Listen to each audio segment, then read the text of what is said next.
রয়েছেন, উপচে পড়ছে ফোন এই মুহূর্তে। আরেকজন কলার এই মুহূর্তে রয়েছেন, সব্যসাচী ভট্টাচার্য এই মুহূর্তে রয়েছেন।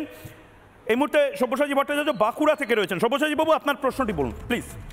নমস্কার, আমি এসআইআর নিয়ে একটা প্রশ্ন করতে চাই। ধরুন আমার বাবা মায়ের নাম 2002 সালের ভোটার তালিকায় নেই। বেশ।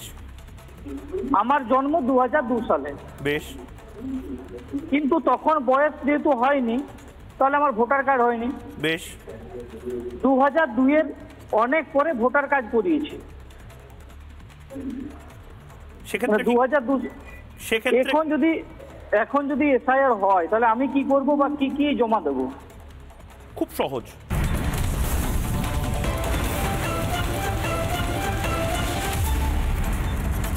রয়েছেন, উপচে পড়ছে ফোন এই মুহূর্তে। আরেকজন কলার এই মুহূর্তে রয়েছেন, সব্যসাচী ভট্টাচার্য এই মুহূর্তে রয়েছেন। এই মুহূর্তে সব্যসাচী ভট্টাচার্য বাঁকুড়া থেকে রয়েছেন। সব্যসাচী বাবু, আপনার প্রশ্নটি বলুন প্লিজ।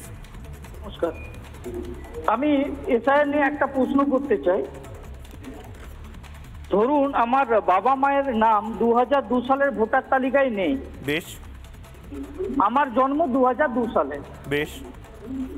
কিন্তু তখন বয়স যেহেতু হয়নি, তাহলে আমার ভোটার কার্ড হয়নি। বেশ। 2002 এর অনেক পরে ভোটার কার্ড করিয়েছি।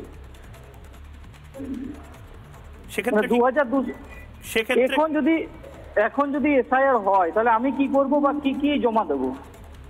খুব সহজ, খুব সহজ। আমি পিসিআরকে বলবো 11টি যে ডকুমেন্ট, সেই গ্রাফিক্সটিও আপনাকে দেখাতে।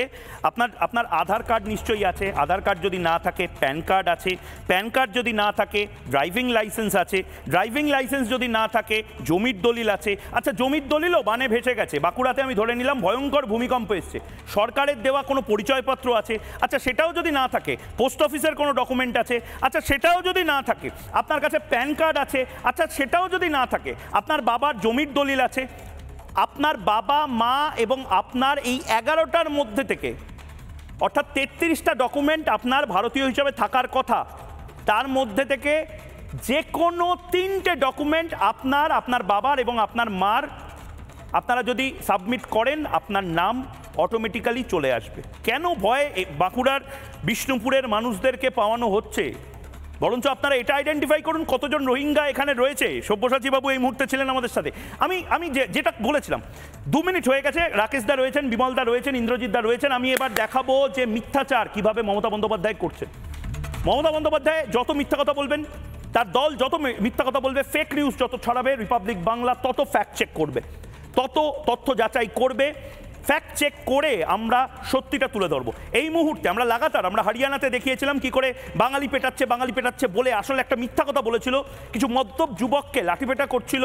তারা বাঙালি, একজন হলেও থাকতে পারে, দুজন হলেও থাকতে পারে, কিন্তু বহু মানুষ ছিলেন সেখানে, এবং তাদেরকে পেটানোর ছবিটা পার্থপ্রতিম রায় যেভাবে টুইট করেছিলেন, পরে ক্ষমা চেয়েছিলেন, ক্ষমাও চাননি, একটু করে টুইটটাকে এডিট করে নিয়েছিলেন। আরেকটা নতুন জিনিস দেখাবো, ব্রেকিং নিউজটা নেব, এবং এই কাজটা আমি রিপাবলিক বাংলা এবং জবাব চাই বাংলা থেকে আজ শুরু করলাম। লাগাতার আপনারা যদি কোনো মিথ্যা কথা তৃণমূল কংগ্রেস ছড়াচ্ছে সেটা যদি দেখতে পান, আমাদের দৃষ্টি আকর্ষণ করুন, আমরা ফ্যাক্ট চেক করব। ব্রেকিং নিউজ,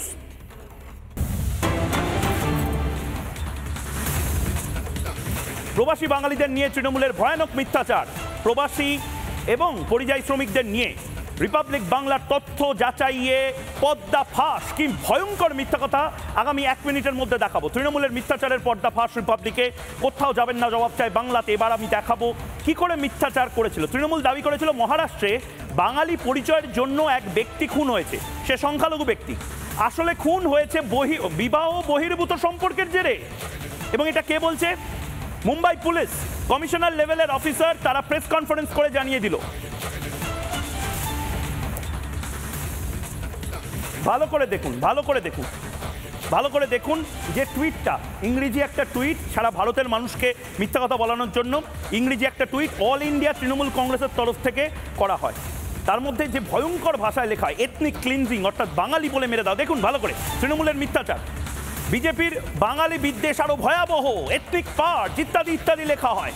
বাদুড়িয়ার একজন ব্যক্তিকে পিটিয়ে মেরে দেওয়া হয়েছে, কুচি কুচি করে কেটে দেওয়া হয়েছে, এটাকে জেনোসাইড ইত্যাদি ইত্যাদি তৃণমূল কংগ্রেস বলে।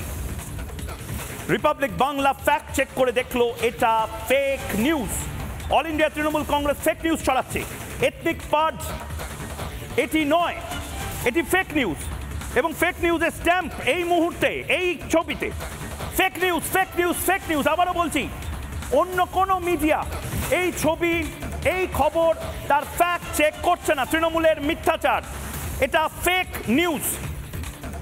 ফেক নিউজ ছড়িয়েছেন তৃণমূলের সাংসদ ঋতব্রত ব্যানার্জি। ফেক নিউজ ছড়িয়েছে অল ইন্ডিয়া তৃণমূল কংগ্রেস। নানা ধরনের কন্টেন্ট দেখার জন্য লাইক করুন, শেয়ার করুন আমাদের ফেসবুক পেজ, সাবস্ক্রাইব করুন আমাদের ইউটিউব চ্যানেল। পাশাপাশি অন্যান্য ব্রেকিং নিউজের জন্য অবশ্যই চোখ রাখুন রিপাবলিক বাংলায়।